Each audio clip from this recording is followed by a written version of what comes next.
लखन सिया राम में चंद्र शंकर हरि। माता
शंकर हरिओम। पुल बनाने का काम जो है उधर शुरू होता है। नल नील हनुमंत लाल जी सभी इस कार्य में लगे हुए हैं।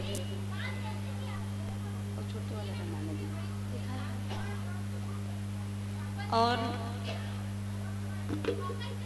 ये सब देख करके भगवान श्री रामचंद्र जी कह रहे हैं कि भूमि परम रमणीय है और असीम महिमा है जिसका वर्णन नहीं किया जा सकता। कुछ चीजें ऐसी होती हैं जो अवर्णनीय होती, मतलब जो बोलने लायक नहीं हो पाती हैं और जिसका बखान नहीं किया जा सकता। और देखिए, कहते हैं कि मैं शिव जी की स्थापना करूंगा, मतलब बाकी देवी देवताओं की तो मतलब सभी की मूर्तियां होती हैं, पर लिंग रूप उनका नहीं होता है। सिर्फ शंकर जी महाराज हैं जिनका लिंग रूप होता है, बाकी और शायद किसी देवी देवता का होता होगा। इसलिए बहुत सारे ज्योतिर्लिंग हैं और सबका अलग अलग महत्व है, महिमा है। और रामेश्वरम भी लिंग के रूप में भगवान ने स्थापित किया है, आज भी है। और कहते हैं कि भगवान की स्थापना करूंगा, मतलब शिव जी की शिवलिंग की स्थापना करूंगा। और यह मेरे हृदय में एक महान संकल्प है, संकल्प लेकर के कि मैं शिवलिंग की स्थापना करूंगा। ऐसा मन में संकल्प लेकर के स्थापना करते हैं। और हम भी अगर कुछ कार्य करें तो कम से कम पहले संकल्प ले लेना चाहिए कि हाँ, हम ऐसा कार्य कर रहे हैं। क्या है, उससे ना थोड़ा सा बंधन टाइप का हो जाता है कि हाँ, हमने ये संकल्प लिया है, मतलब उसको पूरा करना जरूरी है। तो सेतु बनाने से पहले, और देखिए जब शुरू होता है सेतु निर्माण का कार्य, पुल निर्माण का कार्य जब शुरू होता है, तो ये सब भगवान देख करके कहते हैं कि उत्तम स्थल है, रमणीय स्थल है, और यहाँ पर मैं शिव जी की मतलब शिवलिंग की स्थापना करूंगा। और फिर देखिए, भगवान श्री राम जी के वचनों को सुनकर सुग्रीव जी महाराज बहुत से दूत भेजे और उनके द्वारा ऋषि मुनियों को बुलाकर लाया जाता है। क्योंकि अगर कोई अनुष्ठान प्रतिष्ठान का कार्य हम कर रहे हैं या किया जा रहा है, तो वहां पर मुनियों का, ब्राह्मणों को होना जरूरी है। जैसे आपके गांव बिजनापुरी में अगर साईं बाबा की या फिर सरस्वती जी की या फिर शिवलिंग की अगर प्राण प्रतिष्ठा हो या वहां पर स्थापित कर रहे हैं, तो जाके मूर्ति को डायरेक्टली नहीं स्थापित कर देते हैं। अगर सिर्फ बिठा बस देंगे तो उसका कोई महत्व नहीं रह जाता है। जब तक उसमें प्राण प्रतिष्ठा नहीं होगी तब तक भगवान विराजमान नहीं होते। इसलिए कोई भी मूर्ति स्थापित करते हैं तो प्राण प्रतिष्ठा जरूरी होती है, क्योंकि बिना प्राण प्रतिष्ठा के भगवान उसमें वास नहीं करते। इसलिए 2 दिन 3 दिन तक ये सब प्रक्रिया चलती है।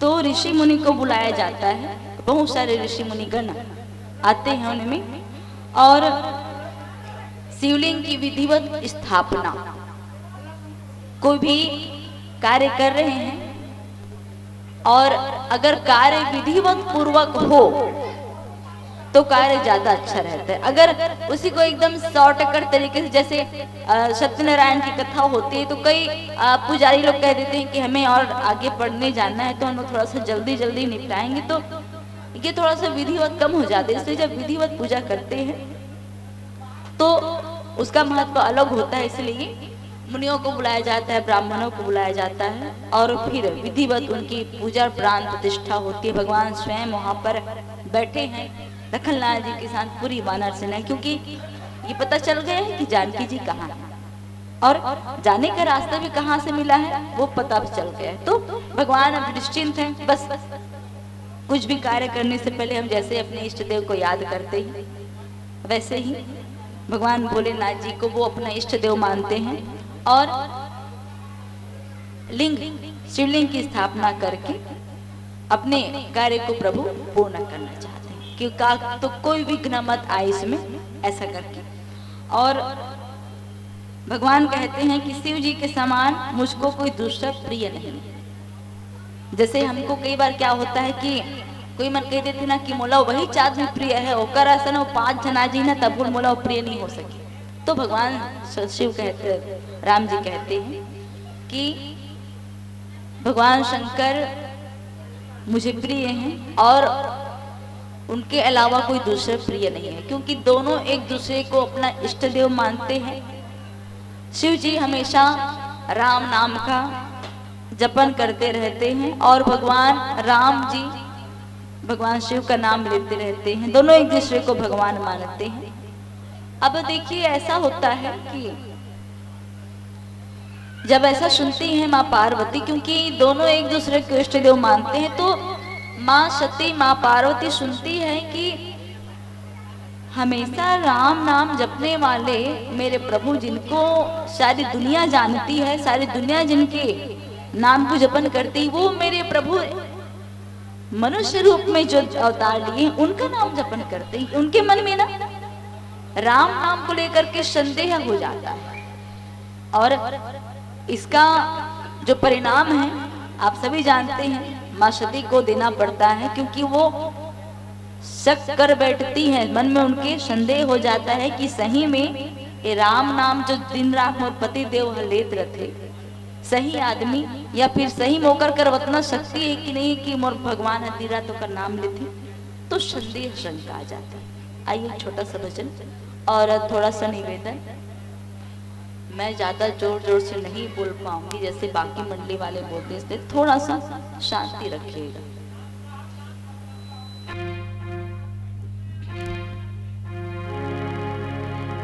लखन सिया राम में चंद्र शंकर हरि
शिरडी वाले साईं बाबा आया है।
शंकर प्रेमम दोहि शिव द्रोही ममदास ते नर करे कल्प भरी घोर नरक उपवास।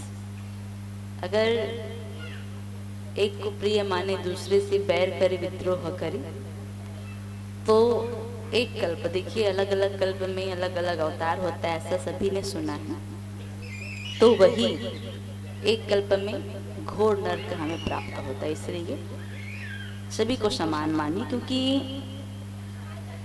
भले ही हमारी जो पूजा पद्धति है वो अलग हो, मानने का तरीका अलग हो, पर परमात्मा एक है। चाहे हिंदू हो, मुसलमान हो, सिख हो, ईसाई हो, क्योंकि भगवान ने ये नहीं कहा है कि मैं तुम्हारा हूं या मैं ये हूं, मैं वो हूं। सब अलग है ऐसा कह देते हैं, पर परमात्मा एक ही है। सृष्टि जिनके हाथों में है वो सिर्फ एक ही परमात्मा है। भले हमारे मानने का तरीका हो, कहने वाले भले अलग कह देते हैं, पर भगवान अलग नहीं है, सिर्फ एक ही।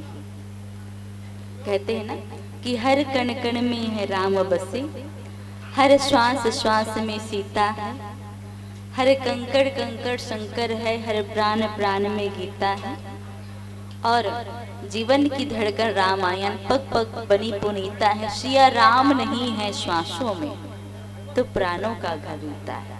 ये बहुत अच्छी पंक्ति जब लय के साथ गाए ना तो बहुत अच्छा लगता है।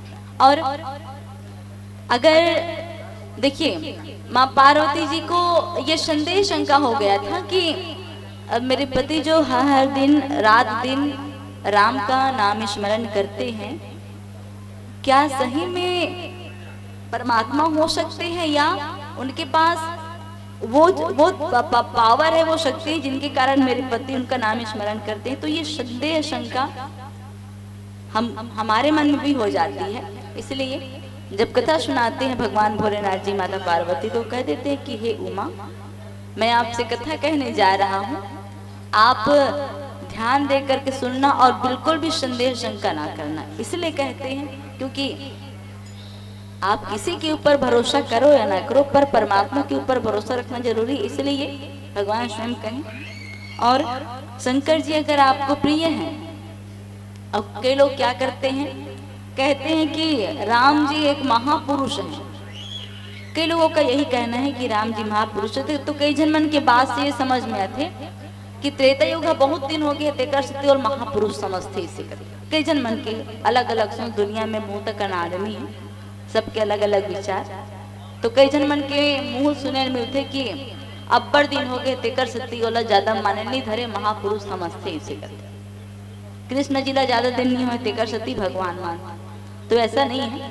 परमात्मा ने अवतार लिया था मनुष्य रूप में, आज भी उनका साक्ष्य है, इसलिए परमात्मा है, कोई महापुरुष नहीं है। भी महापुरुष है महात्मा गांधी है, ये सब महापुरुष की श्रेणी में आते हैं। तो अगर आप शंकर जी को प्रिय हैं, अगर आप शंकर जी को भगवान मानते हैं और कहे कि राम जी मेरे द्रोही है, मतलब यहाँ पर लिखते हैं कि जिनको शिव जी प्रिय हैं, शंकर प्रेमम दोहि, शंकर जी प्रिय हैं, और परंतु जो मेरे द्रोही हैं एवं जो शंकर जी के द्रोही हैं और मेरे दास बनना चाहते हैं। राम जी स्पष्ट कह देते हैं कि अगर जो मेरे दास बनना चाहते हैं और शंकर जी को प्रिय नहीं है, मतलब जो शंकर जी को पसंद नहीं करते, उनसे विद्रोह करते हैं, द्रोही हैं, उनको एक कल्प में नरक में वास करना पड़ता है। इसलिए जब भगवान राम को मान रहे हैं तो बिल्कुल जरूरी हो जाता है कि भगवान शिव को भी माने, क्योंकि दोनों एक दूसरे के पूरक हैं और दोनों एक दूसरे को इष्ट देव मानते हैं। तो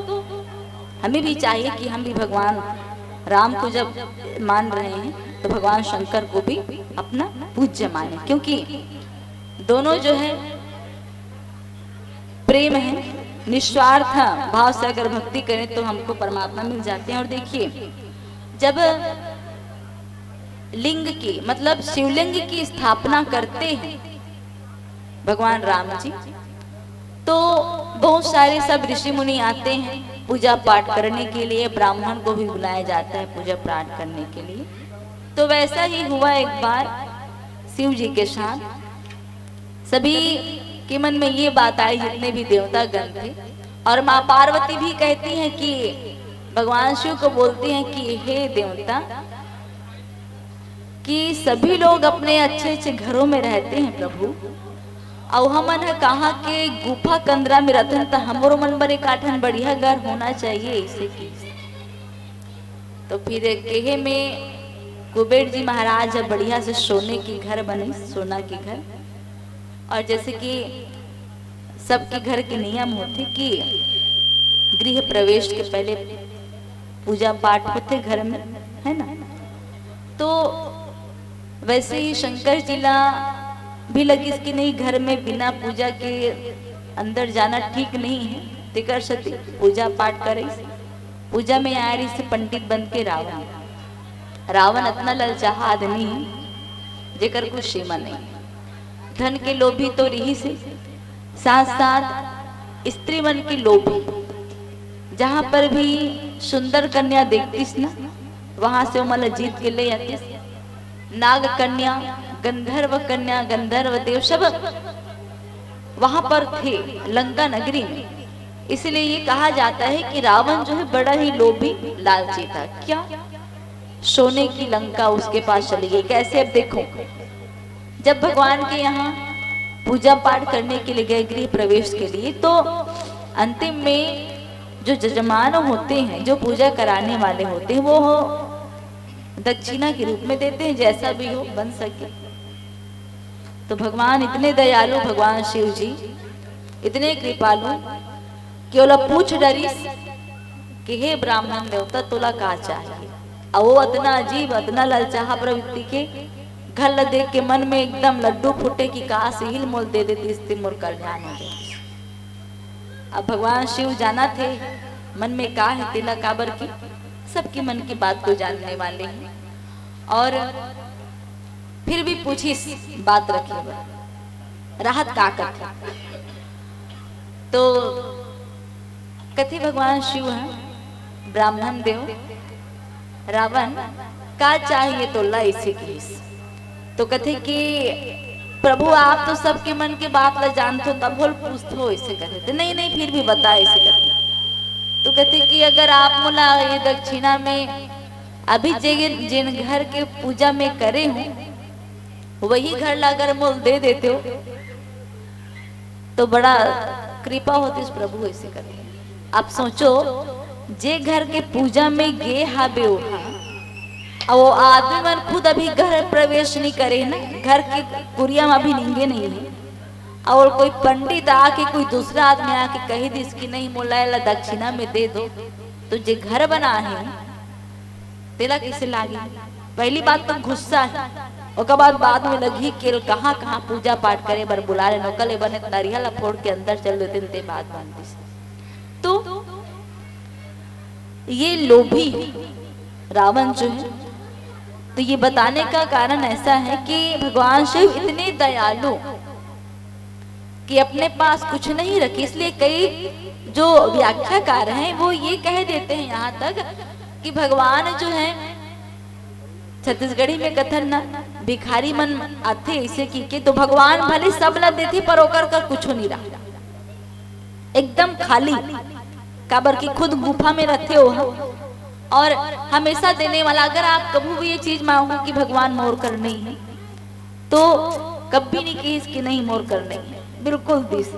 तो ये प्रेम है ईश्वर का और हमारा, क्योंकि वो देने वाले हैं, हम लेने वाले हैं। अगर हम किसी साधारण मनुष्य को मांगे ना कि मुझे 10,000 पैसे चाहिए बिना ब्याज के और मैं आपको वापस नहीं करूंगा, तो देने के पहले 50 बार सोचेगा वो, चाहे आपका घर का क्यों सदस्य ही ना हो। तो ये दुनिया जो है सिर्फ कहा जाए कि लेन देन की है, जब तक है तब तक है, बाकी ईश्वर जैसा कोई नहीं हो सकता। इसलिए कई संत लोग कह देते हैं कि भगवान इतने भोले कि जो भी मांगो बिल्कुल प्रसन्नता से दे देते हैं। इसलिए जब सावन सोमवारी का जब व्रत करते हैं लड़कियां और महिलाएं जो हैं, तो भगवान को एक लोटा दूध भी हम नहीं चढ़ाते फिर भी प्रसन्न, कप में आधा कप ओकर बावजूद भी खुश। ये नहीं कहा कि ते मोला आधा कप दूध चढ़ा, आधा कप दूध में मान देते, तो ऐसा न भोला। अभी महाशिवरात्रि का पर्व आ रहा है और इस पर्व में सभी लोग सब अपनी अपनी इच्छा के अनुसार, अपनी अपनी भक्ति श्रद्धा के अनुसार भगवान को चढ़ाते हैं। तो कहा जाता है कि अगर एक लोटा गंगा जल भी अगर चढ़ा देना तो इससे भगवान प्रसन्न हो जाते हैं। तो ये भगवान शंकर जी जो छल छिद्र या दिखावा इन सब से बहुत दूर और बहुत जल्दी मानने वाले ईश्वर हैं। बहुत जल्दी क्रोध भी होते हैं, वो बात भी है, पर बहुत जल्दी प्रसन्न भी हो जाते हैं। इसलिए कई संत मन का कहते बत्तक कन कोरी के खा परिवार है होकर काबर किसन परिवार भूत पिचास वाले हरे कर्मण के पूरा फैमिली है ना। और नंदी महाराज गणेश जी बहुत बड़े पेट और ओकर पेट है तो जल्दी जल्दी भरे नहीं है ना, कम चीज में ओकर पेट नहीं भरे। तेकर सती कथे गरीब मन कि हमन आधा कप दूध में जब भगवान के खुद पेट नहीं भरे तो अपन परिवार में कैसे पोषे। और हमन कथन कि भगवान प्रसन्न हो जाए, तो ये प्रसन्न वाले बात नहीं, सिर्फ ये श्रद्धा वाले बात। इसलिए श्रद्धा के नाते भगवान ये सब स्वीकार कर लेते हैं और हम भी श्रद्धा रखें ईश्वर पर, तभी बात बने। और देखिए जब शिवलिंग की स्थापना करते हैं, पूजा पद्धति होती है, प्राण प्रतिष्ठा होती है उस पर, तो भगवान कहते हैं कि जो मनुष्य अगर रामेश्वरम में आकर के, रामेश्वरम नाम उनका रखा जाता है, रामेश्वरम में आकर के अगर जल चढ़ाए, गंगा जल नहीं है तो साधारण सा जल, क्योंकि उधर नदियां बहती हैं, अगर उनका भी जल हम अर्पित करें रामेश्वरम में तो भगवान के लोग मतलब वैकुंठ में चले जाएंगे शरीर त्याग करके। तो ये प्रताप है जल चढ़ाने का। और देखिए रामचरितमानस में बहुत सारी जगहों पर ईश्वर के नाम का प्रभाव मिलता है। ये तो जल का प्रभाव जो भगवान को चढ़ाए और वैकुंठ में निकल गए। मैं नहीं कह रही हूँ, रामचरितमानस में लिखा हुआ है, पर अगर राम का प्रताप देखें तो समुद्र जब बनाया जाता है, समुद्र में सेतु बनाया जाता है, तो यहाँ पर सारी वानर सेना अपने अपने कार्यों में लगे हुए हैं, पर कोई अपना ये श्रेय नहीं लेते हैं कि मैंने ये कार्य किया है, ये तो उसका प्रताप है। ये तो राम का प्रताप ऐसा है कि प्रहलाद जी को अग्नि से बचा लेते हैं, है ना। और माँ शबरी के जीवन में भी ईश्वर के नाम का प्रभाव पड़ता है। ध्रुव जी सिर्फ नाम के ही प्रताप से ध्रुव तारा बने और पूरे जगत में प्रसिद्ध हुए। तो अगर हम दक्षिण भारत की यात्रा करते हैं और रामेश्वरम के दर्शन ना हो, दर्शन अधूरा माना जाता है। इसीलिए जरूरी है कि अगर हम रामेश्वरम जा रहे हैं तो बिल्कुल भगवान को जल अर्पित करें, और जल अर्पित करने के साथ साथ वहां से वो एक पत्थर भी लाएं जो समुद्र निर्माण में काम आया था। अगर आपके गांव का पत्थर अगर पानी में डाल देना तो डूब जाएगा, पर जो समुद्र में पत्थर है और कहे कि जिससे समुद्र का निर्माण हुआ, जिस पत्थर से समुद्र का निर्माण हुआ, जिसमें राम नाम लिखा हुआ था, उसका जो साइज रहता है, उसकी जो बनावट रहती है बहुत अलग रहती है, दिखने में भी बहुत अजीब और अलग दिखता है। और अगर आप उसको पानी में डालें ना तो वो तैरता है। तो ये प्रताप है ईश्वर के नाम का। आइए भजन लखन सिया राम में चंद्र शंकर हरि।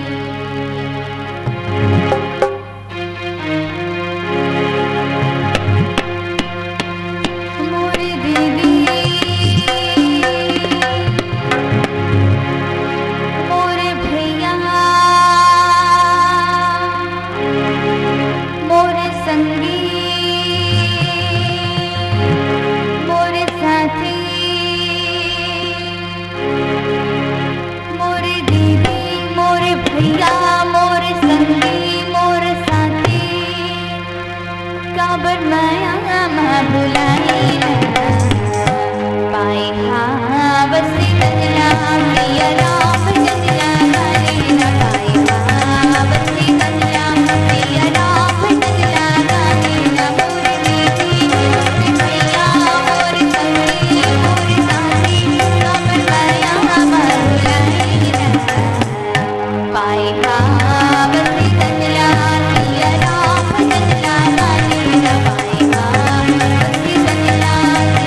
भगवान शिव को प्रसन्न कर रहे हैं ना, तो ऑटोमेटिक भगवान राम भी प्रसन्न हो जाएंगे।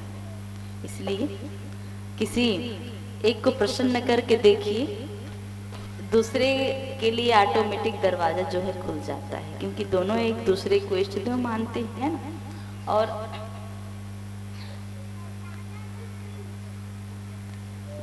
भगवान स्वयं कहे ना कि अगर मुझे मान रहे हैं और अगर भगवान को नहीं मान रहे हैं तो मेरा भी प्रताप और मेरा भी जो आप जो दास बनने की जो आशा रखे हुए है मेरी, वो भी पूर्ण नहीं हो पाएगी। इसलिए सबसे बढ़िया तरीका दोनों को एक साथ प्राप्त करना है। तब क्या, एक को पूजिए अच्छे से, दिल से, निष्काम भाव, छल कपट रहित होकर के, दूसरा ऑटोमेटिक ही मिल जाएगा। क्योंकि सभी जानते हैं ना भगवान को कि भगवान कितने करुणा निधान है, दया निधान है। इसलिए ये सबसे बढ़िया तरीका है कि बिल्कुल अगर भगवान की भक्ति कर रहे हैं तो निस्वार्थ भाव से भक्ति हो, बिल्कुल छल कपट ना हो, क्योंकि छल कपट अगर रहे, दिखाने के लिए अलग भक्ति और जो वास्तविकता है वो अलग भक्ति है ना, तो ऐसे में भगवान नहीं अपनाते हैं। ये मैं नहीं कह रही हूं, यहाँ पर लिखे हैं कि अगर जो छल छोड़ करके निष्काम हो करके रामेश्वरम की पूजा करते हैं या सेवा करते हैं, वो शंकर जी को प्राप्त करते हैं और साथ साथ शंकर जी मेरी भक्ति को उनको प्रदान करते। तो अच्छा माध्यम है ना, एक के द्वारा दूसरे को भी प्राप्त किया जा सकता है। नहीं तो ऐसा बहुत ही कम देखने को मिलता है, जैसे अगर कोई किसी हम देवता को प्रसन्न कर रहे हैं तो उनके साथ साथ अगर हम ये कहें कि भगवान शिव जी भी प्रसन्न हो जाए तो शायद संभव नहीं है। पर यहाँ का जो मामला है बहुत बढ़िया है। एक को प्रसन्न कीजिए, दूसरा अपने आप ही प्रसन्न हो जाएगा, और एक से अगर कुछ मांग रहे हैं तो भगवान शिव जी भी प्रसन्न होकर के प्रदान कर देंगे। तो ये बात है। और देखिए, गंगा जल ला करके अगर हम रामेश्वरम पर चढ़ाते हैं तो वो एक साथ ही मुक्त हो जाएगा, ऐसा भगवान कह रहे हैं। और अगर हमें मुक्ति पानी है तो बिल्कुल गंगा जल चढ़ाइए भगवान के ऊपर, क्योंकि ज्योतिर्लिंग है और जहाँ हमें नजदीक पड़े वहां जाकर के चढ़ाइए गंगा जल। खासकर रामेश्वरम में बिल्कुल जाकर के चढ़ाइए और वहां का पत्थर भी ले लाइए, क्योंकि उसका पत्थर जो है कहीं पर मिलता नहीं, इसलिए बिल्कुल जरूरी है कि ला कर रखे घर में पूजा अर्चना के लिए कि हाँ ये भगवान की निशानी है, जिसको सब तोड़ने का प्रयास, सेतु को तोड़ने का बहुत प्रयास किया गया पर शायद संभव ना हो पाया, इसलिए ला के रखिए। और होई अकाम जो छल तजे से यही और भगति मोर ते ही शंकर दे।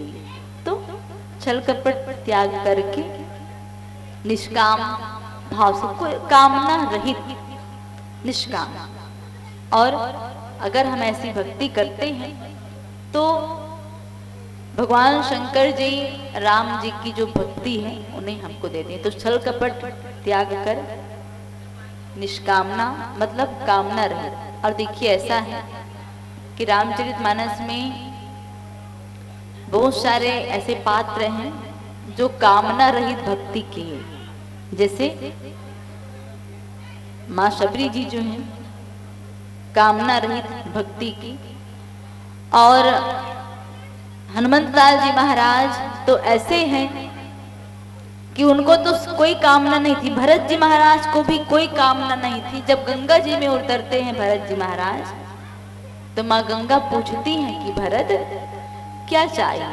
अर्थ न धर्म न काम रुचि गति न चाहो निर्वाण। तो पूछती हैं कि का चाहिए, काबर की गंगा में जे मन उतरते न ते मन तिकर मन के मन में कुछ न कुछ भाव रखे और कुछ ले मांगे बर ही निकलते। तो पूछते का चाहिए, तो भरत कहते हैं कि मोला कुछ नहीं चाहिए, जन्म जन्मांतर तक हमेशा के लिए ईश्वर के चरणों में प्रीति चाहिए। तो ये निष्काम भावना है। हनुमत लाल जी महाराज सिर्फ प्रभु के चरणों में प्रेम चाहिए। माँ सबरी जी जो है उनको कुछ नहीं चाहिए, बस क्या चाहिए था, हे प्रभु मैं आपके दर्शन कर लूं, मैं आपको देख लूं, मैं आपके चरण पखार लूं, ये कामना। तो कामना ऐसी कि मैं आपके दर्शन कर लूं। सांसारिक चीजों की कामना उनके मन में बिल्कुल भी नहीं थी, पर हमारे मन में ईश्वर प्राप्ति की कामना बहुत कम रह जाती है और सांसारिक चीजों की कामना बढ़ती है। मान लो कि बात भगवान अगर आ भी जाए ना सामने, तो ये कहेंगे कि प्रभु मुझे बेटा नहीं है तो बेटा चाहिए, बेटी नहीं तो बेटी चाहिए, धन दौलत नहीं तो धन दौलत, रुपया पैसा मांगते हैं। ये हमारे मन की कामना है, इच्छा, संसारिक चीजों की कामना रहती है। इसलिए भगवान कहते हैं कि अगर मेरे से जुड़ना है, मेरे करीब रहना है, तो छल कपट को त्यागो और मेरी भक्ति करो। और देखिए ऐसा भी है कि जिन्होंने सृष्टि की रचना की है, अगर हम उनसे नहीं मांगेंगे तो और किनसे मांगेंगे? दुनिया में और कोई नहीं, दाता एक राम है, भिखारी सारी दुनिया है। इसलिए जरूरी हो जाता है कि हम ईश्वर से मांगे, क्योंकि वो हमारे भगवान हैं, पिता हैं हमारे, और हम उनसे नहीं मांगेंगे तो किससे मांगेंगे? इसलिए जरूरी हो जाता है कि मांगे। और कहते हैं कि जो सेतु के दर्शन करेगा वह बिना ही परिश्रम के संसार रूपी, जो माया रूपी संसार है, उनसे मुक्ति मिल जाएगी। सिर्फ दर्शन मात्र से ही अगर हमें मुक्ति मिल जाती है तो कितना बड़ा सौभाग्य है हमारा।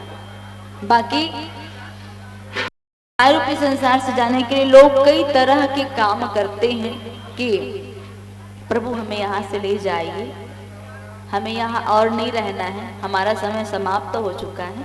तो ये दुनिया भर का हम लोग काम करते रहते हैं, पर भगवान राम जी स्वयं कह देते हैं कि अगर आपको इस संसार रूपी, इस माया रूपी संसार से अगर मुक्ति पानी है आपको, तो बिल्कुल जाके सेतु के दर्शन कर लीजिए बिना किसी परिश्रम के। मतलब कोई मेहनत करने की आवश्यकता नहीं, जाके दर्शन कीजिए और भगवान के धाम को जाइए, बैकुंठ उनके चरणों में। तो ये प्रताप है, ये बहुत अच्छा साधन है ईश्वर तक जुड़ने का, ईश्वर के करीब पहुंचने का, बिना किसी परिश्रम के, बिना किसी मेहनत के डायरेक्ट हम दर्शन करके पहुंच जाएंगे। कहाँ? तो भगवान के चरणों में। और देखिए कहते हैं ना कि अगर इस माया रूपी संसार से हमें मुक्ति पानी तो सिर्फ एक ही साधन, क्या? राम का नाम, भक्ति भजन हरि नाम है, दूजा दुखा पार, मनसा वाचा कर्मणा कबीर सुमिरन सार। अगर इस माया रूपी संसार से अगर हमें मुक्ति पानी है तो सिर्फ राम नाम ही सार है, और कोई दूसरा सार नहीं हो सकता। इसलिए जरूरी हो जाता है कि अगर हम नाम लें, देखिए नाम लेने के लिए कोई उम्र का जो सीमा बांधे नहीं है कोई, आप जवान हो, बूढ़े हो, कोई भी हो, बस नाम लीजिए, संसार से मुक्ति मिल जाएगी। और भक्ति भजन हरि नाम है, दूजा दुख पार, मनसा वाचा कर्मणा कबीर सुमिरन सार, ये सार तत्व है। और देखिए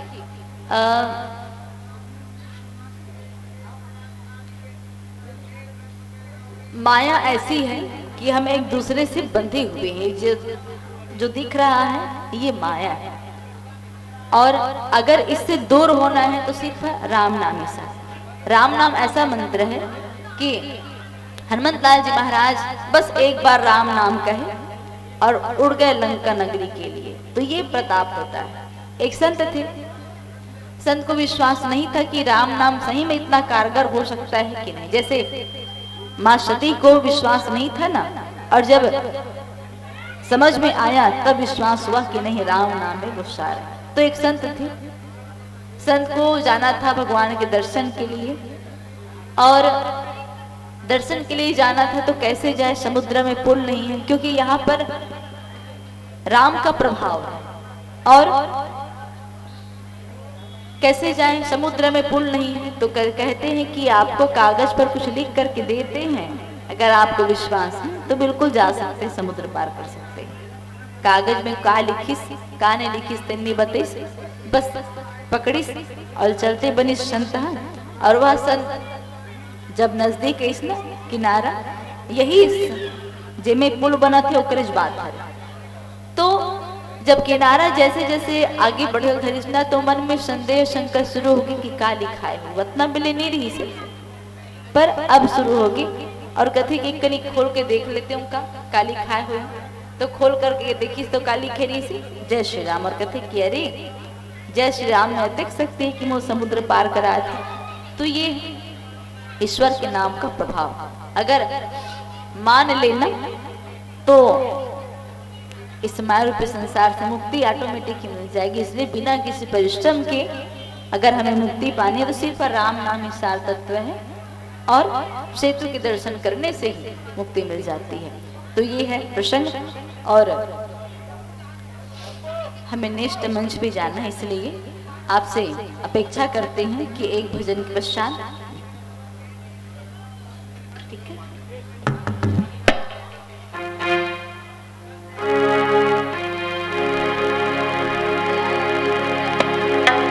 लखन सिया राम में चंद्र शंकर है।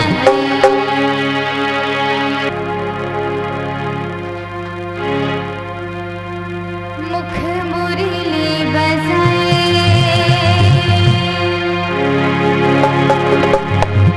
हाँ मुख मुरली बजाए,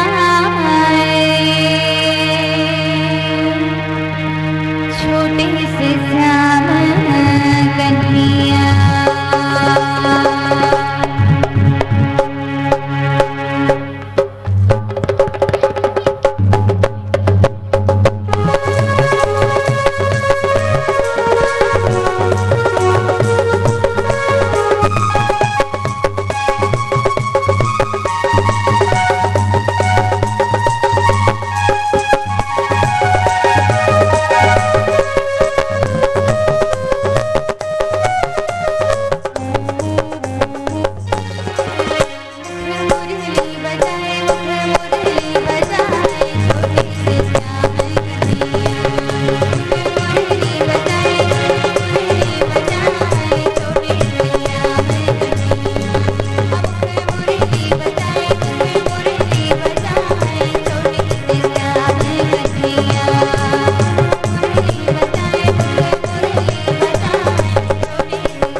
आधा मन पीछे।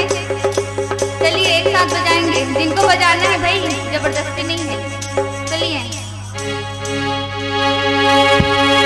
मन हर लियो जाए, दिल हर लियो जाए, छोटी दुनिया में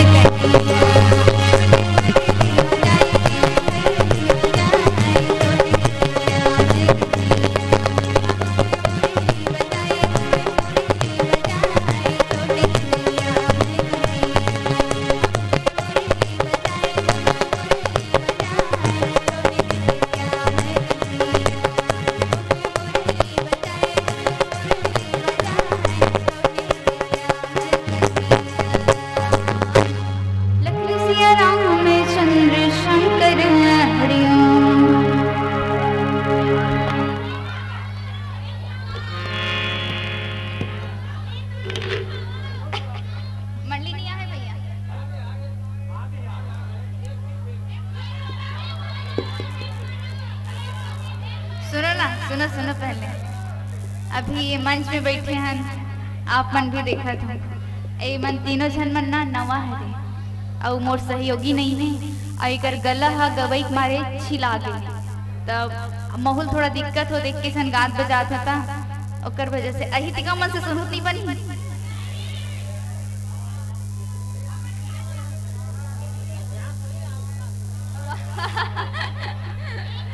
मतलब पीछे वाले से भी फरमाइश है, आगू वाले मन तो बोला थे, मैं निर्णायक गण भी बोले थे, सामने वाले से सुनूत नहीं बनी। काला गाबो भाग गीत गाड़ रहे हमला बने वाले नहीं आ भैया, ऑटो पेड नहीं धरे हमन। एक तो जस गीत गान, और जितना हाव की चिल्लाता ना उतना ताली भी बजाओ। नहीं, ताली नहीं बजाना, खड़े होके ना बाल खुला करना और झुकना।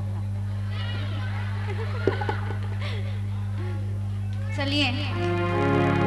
लखन सिया राम चंद्र शंकर हरिओम। ये दोनों बने बढ़ा दो, बाहर से ठीक लगत है आवाज।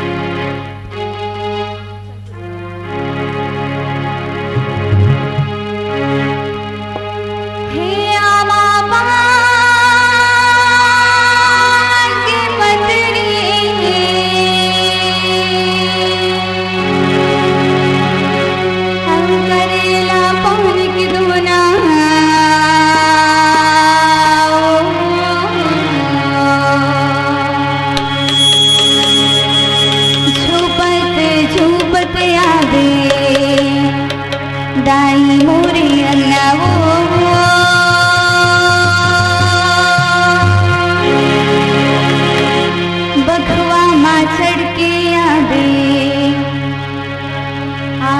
मोरी